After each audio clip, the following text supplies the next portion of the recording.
അപ്പോൾ ഇന്ന് നമ്മുടെ അക്കരത്തെ അമ്പലത്തിൽ പുനഃപ്രതിഷ്ഠയും കൊടിയേറ്റ് മഹോത്സവമൊക്കെ ആരംഭിച്ചിട്ടോ. അപ്പോൾ ആദ്യത്തെ ദിവസം വിഗ്രഹ വിളംബര ഘോഷയാത്രയുണ്ട്. നമ്മുടെ ഇവിടെ എങ്ങനെയാണെന്ന് വെച്ചാൽ വണ്ടിയൊന്നും ഇല്ലല്ലോ വരാനായിട്ടൊന്നും ഇങ്ങനെ കൊണ്ടുവരാൻ. അപ്പോൾ നമ്മൾ ബോട്ടിലാണ് കേട്ടോ, ഓരോ ബോട്ട് വീട്ടിലും അടുക്കും. പക്ഷേ ഇപ്പോൾ നമ്മുടെ ഇവിടെ നമ്മുടെ വീടിൻ്റെ വാതുക്കലാണ് കേട്ടോ നമ്മളിന്ന് ഇങ്ങനെ വിളക്കൊക്കെ കത്തിച്ച് വെച്ചത്. അപ്പം വന്നടുത്തു. അപ്പോൾ നമുക്ക് പ്രാർത്ഥിക്കുകയും മാല ഇടുകയൊക്കെ ചെയ്യാം.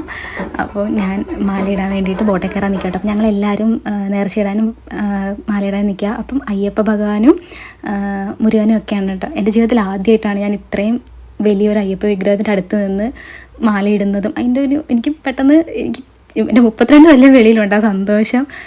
ഞാൻ ഒരു അയ്യപ്പ ഭക്തിയാണ്, പക്ഷെ നമുക്ക് അങ്ങനെ പോകാൻ പറ്റത്തില്ലല്ലോ, അയ്യപ്പൻ്റെ അടുത്തൊന്നും പോകാൻ പറ്റത്തില്ല. അങ്ങനെ മാലയൊക്കെ ഇട്ട് പ്രാർത്ഥിച്ചപ്പോൾ നമ്മുടെ പിള്ളേരൊക്കെ നമുക്ക് അവിടെ നമ്മുടെ അടുത്തുള്ള കുഞ്ഞുങ്ങളാണ് കേട്ടോ. അങ്ങനെ ഭയങ്കര സന്തോഷമുള്ളൊരു ദിവസമായിരുന്നു. ഇങ്ങനെ ഓരോ സ്ഥലത്തും അടുപ്പിച്ച് പ്രാർത്ഥിച്ച് നേർച്ചയിട്ടാണ് കേട്ടോ പോണത്. നമ്മുടെ ഇവിടെ അങ്ങനെയാണ്. അപ്പോൾ അത്രയുടെ താങ്ക് യു.